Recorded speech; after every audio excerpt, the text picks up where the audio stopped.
আশা করি সকল ভালো আছো। এখন আমরা আম পাড়তে যাচ্ছি। এই যে নিলাম একটা কোটা, এই যে আম পাড়তে যাচ্ছি।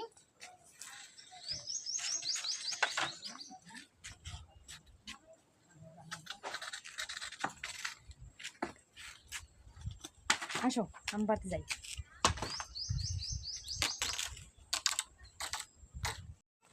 সুন্দর একটা গাছ রয়েছে, আমের দুটো গাছ রয়েছে, অনেক আম ধরছে।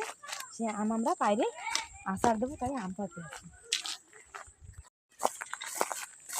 এই দেখো সুন্দর সুন্দর গাছ, পুরো হারা ভরা গাছ। তো বর্ষা হয়েছিল মাঝে, বর্ষার কারণে এখন গাছ পুরো হারা ভরা হয়ে গেছে।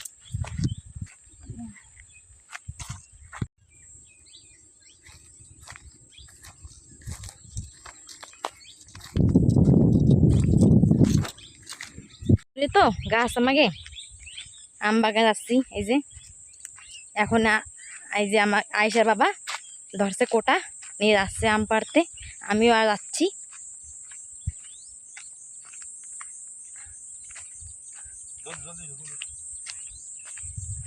বড় একটা তাল গাছ, তাল হয় নাই।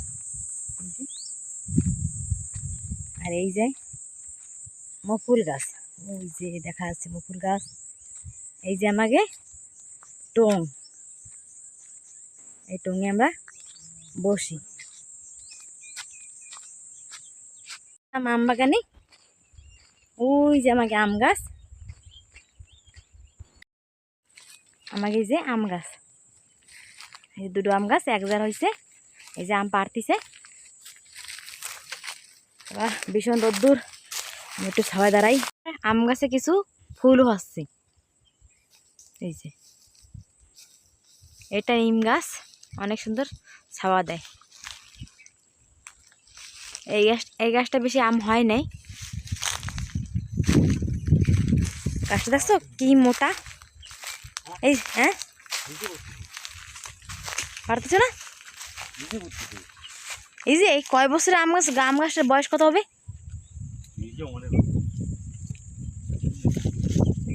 অনেক দিন, তোমার মনে নাই? তাই সব বছর কি এই গাছের আম দিয়ে আচার দেওয়া হয় না? আমাকে এই গাছের আম আমরা আনি না, তাই আমরা এই গাছের আম দিয়ে আচার দিই, অনেক সুন্দর হয়। তো এই গাছটা দিদি, আর এই যে আরেকটা গাছ দেখালাম না, এতে আচার আম হয়নি।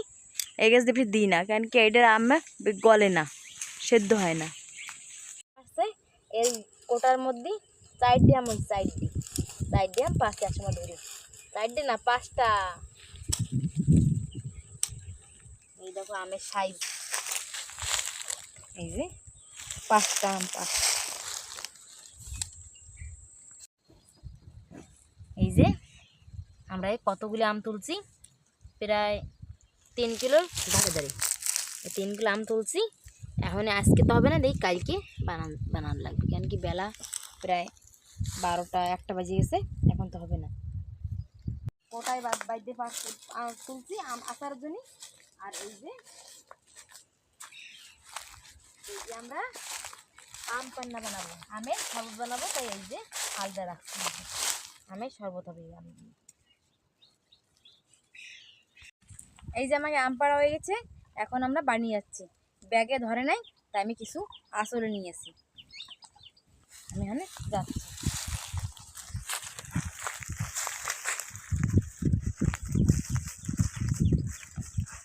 আম পাড়া হয়ে গেছে, বাড়ি যাচ্ছি। অনেক বাড়িতে পৌঁছে গেলাম, অনেক দূর আসলাম, কষ্ট হয়ে গেছে। এখানে আমি ঢুকতেছি বাড়ি। না এসে কি করে